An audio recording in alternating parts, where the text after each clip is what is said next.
చందమామ కథలు మర్యాద అయిన పద్ధతి. కోలయ్య భార్య పేరు ఏదైనా అందరూ ఆమెను కోలమ్మ అనే అంటారు. ఎందుకంటే ఆవిడ కూడా భర్తలాగే మహా పిసనారి. ఈ దంపతులకు పొరుగున రామయ్య రామమ్మ ఉంటున్నారు. వీళ్ళ పద్ధతి కోలయ్య దంపతుల పద్ధతికి పూర్తిగా భిన్నం. రామయ్య రామమ్మ కూడా జాలికుండే కలవాళ్ళు. కోలయ్యది వడ్డీ వ్యాపారం. వచ్చిన డబ్బు వెనక వేయడమే తప్ప ఖర్చు పెట్టడం అంటూ ఉండదు. వాళ్ళ దొడ్లో పళ్ళ చెట్లున్నవి. ఆ పళ్ళలో ఒక్కగానొక్కటైనా ఇరుగు పొరుగులకు ఇవ్వకుండా తినేస్తూ ఉంటారు. ఇంట్లో వంట చేయడం అంటూ ఎప్పుడో కానీ జరగదు. ఎవరు భోజనానికి పిలిచినా ఆత్రంగా పోయి కడుపారా తిని వస్తూ ఉంటారు. ఒకరోజు రాత్రి కోలయ్య ఇంటి పెరట్లో తిరుగుతుండగా చెట్టు నుంచి సపోటా పండు ఒకటి రాలి గోడ మీద పడి పొరుగింటి దొడ్లోకి జారిపోవడం అతడి కళ్ళబడింది. అది చూసి కోలయ్య మనసు పాడైపోయింది.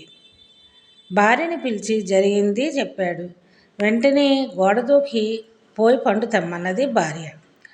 కోలయ్య అటు కొద్దిగా తెరిచి ఉన్న రామయ్య వంటింటి తలుపులు కూడా కనబడ్డాయి. వాళ్ళు ఇంకా నిద్రపోలేదేమో పలకరించుదామని గుమ్మం దాకా వెళ్ళాడు కోలయ్య. అయితే వంటింట్లో ఎవరూ లేరు, కానీ వంటకాల వాసనలు గుమగుమలాడుతున్నాయి. కోలయ్య చప్పున లోపలికి అడుగుపెట్టి అన్నీ చూశాడు. అతడికి నోరూరింది. వంటకాలన్నీ పంచెలో మూట కట్టుకొని సపోటా పండుతో సహా గోడ దూకి ఇల్లు చేరాడు.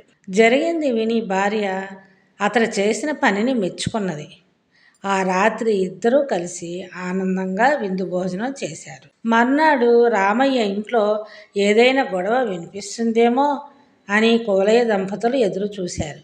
కానీ అలాంటిదేమీ జరగలేదు. బొత్తిగా లక్ష్యం లేని మనుషులు. అన్ని వంటకాలు పోతే పట్టనట్టు ఊరుకుంటారా అన్నాడు కోలయ్య. అలాంటి వాళ్ళ కొంపలోంచి రోజు అన్నం ఎత్తుకొచ్చినా పర్వాలేదు అన్నది కోలమ్మ. అంతే. ఆ రాత్రి కూడా కోలయ్య గోడ దూకాడు. ఈరోజు వంటింటి తలుపులు వేసి ఉన్నవి. కోలయ్య కాస్త తోసి చూస్తే గడి దానంతటదే విడిపోయింది. కోలయ్య అన్నం ఎత్తుకొని వెళ్ళిపోయాడు. మూడవ రోజున కోలయ్య గోడ దూకి వంటింటి తలుపులు తెరవగా అతడికి అక్కడ వంటకాలే కాక 2 పీటలు వేసి ఉండటం కనబడింది. వాటి ముందు 2 విస్తళ్ళు పరిచి ఉన్నాయి. తన సంగతి రామయ్యకు తెలిసిపోయిందా అని కోలయ్య అనుమానించాడు. చూద్దాం, ఏమైతే అది అవుతుందని అతడు వంటకాలను విస్తళ్ళలోకి సర్దుకొని తీసుకుపోయాడు. మర్నాడు రామయ్య ఇంటి ముందు చాలా జనం కుమికూడారు.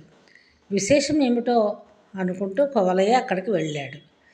రామయ్య అక్కడ చేరిన వాళ్లతో, మా ఇంటికి రోజు భగవంతుడు వచ్చి భోంచేసి వెళ్తున్నాడు.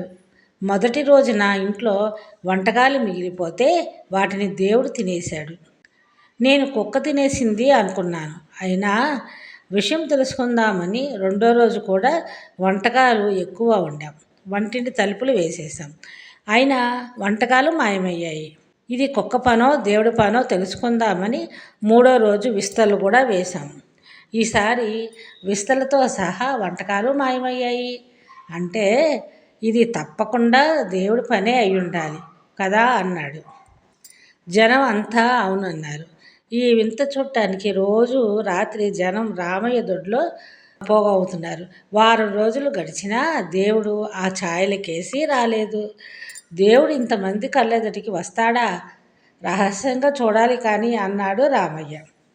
ఆ రోజు నుంచి జనం రహస్యంగా చూడటం మొదలుపెట్టారు. పాపం కోలయ్యకి ఇది చాలా ఇబ్బంది.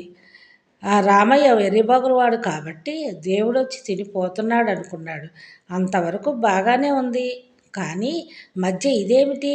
జనమంతా కాపలా కాస్తుంటే తన తిండి సంగతి ఏం కావాలి?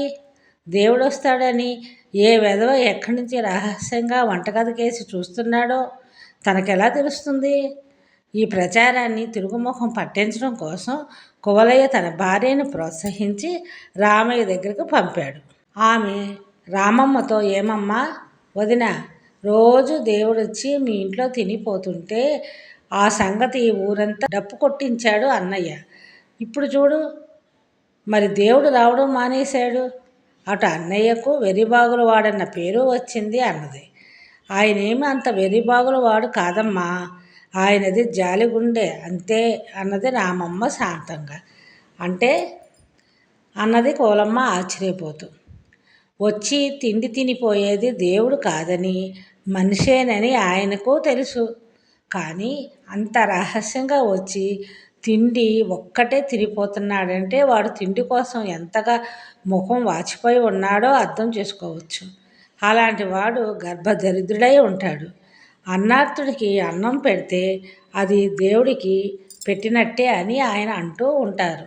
అందుకే మేము చక్కగా విస్తరి కూడా వేసి వాడి తిండి తినిపోయే ఏర్పాటు చేశాం అన్నది రామమ్మ. మీ ఆయన జాలిగుండి సంగతి బాగానే ఉన్నది. వంట ఇంటికొచ్చి తినిపోతున్న వాడు గర్భదరిద్రుడు కాక ఉన్నవాడేనేమో అన్న ఆలోచన మీ కలగలేదా అని అడిగింది కోలమ్మ. ఒకవేళ తమ సంగతి రామమ్మకు తెలిసిపోతే ఈ ప్రశ్నతో ఆ విషయం బయటపడుతుందని కోలమ్మ ఆశ. ఉన్నవాడైతే అలా దొంగచాటుగా వచ్చి తినిపోవడం ఎంత సిగ్గుమాలిన పని. తను చేస్తున్న ఈ సిగ్గుమాలిన పని బయటపడితే వాడెంత అవమానం పాలైపోతాడు. వాడిని అలా నలుగురిలో అవమానించడం ఆయనకి ఇష్టం లేదు. ఆయనది జాలిగుండె అని చెప్పా కదా, అందుకే దేవుడు పేరు చెప్తున్నాడు అన్నది రామమ్మ. అలాంటప్పుడు ఈ ప్రచారం అంతా ఎందుకు? చాటుగా తినిపోయేవాడు ఈ ప్రచారం వల్లనే కదా రావడం మానేశాడు. మీ ఇంటి దొడ్డిని దేవుణ్ణి చూడవచ్చన్న కోరికతో ఎప్పుడు ఎవరో ఒకరు రహస్యంగా చూస్తుండవచ్చునన్న భయంతో వాడు రావడం మానేసి ఉంటాడు మరి అన్నది కోలమ్మ. అదే కోలమ్మ, మాకు కావాల్సింది మేమే వంటింట్లో పొంచి ఉండి వాడెవడో తెలుసుకోవచ్చు. కానీ వాడు మాకు స్నేహితుడో ఏ పొరుగింటి వాడో అయ్యుంటే ఎదుటపడి మందలించి వాడిని అవమానపరచలేం కదా. రహస్యంగా వచ్చి తిండి తినిపోయే సిగ్గుమాలిన పనిని మాన్పించడానికి మర్యాద అయిన పద్ధతిని ఎన్నుకున్నాం. ఏమంటావ్ అన్నది రామమ్మ. రామయ్య దంపతులకు తమను గురించి తెలిసిపోయిందని, తమ దురలవాటు మాన్పించడానికి మర్యాద అయిన పద్ధతి అనుసరించారని కోలమ్మకు అర్థమైపోయింది. ఆమె ఇంటికి వెళ్ళి జరిగింది భర్తకు చెప్పింది. ఆ రోజు నుంచి కోలయ్య దంపతులు పిసినుకొట్టుతనం క్రమంగా తగ్గసాగింది. కథ కంచికి మన ఇంటికి. నేను చదివి వినిపించే కథ నచ్చినట్లయితే కొత్తగా నా ఛానల్ చూస్తున్న వాళ్ళు తప్పకుండా సబ్స్క్రైబ్ చేసి, లైక్ చేసి, షేర్ చేయండి. బెల్ ఐకాన్ ప్రెస్ చేసినట్లయితే మీకు నేను కొత్త వీడియోలు అప్లోడ్ చేసినప్పుడు నోటిఫికేషన్ వస్తుంది. అలాగే మీ సూచనలు, అభిప్రాయాలు కామెంట్ రూపంలో నాకు తెలియజేయండి.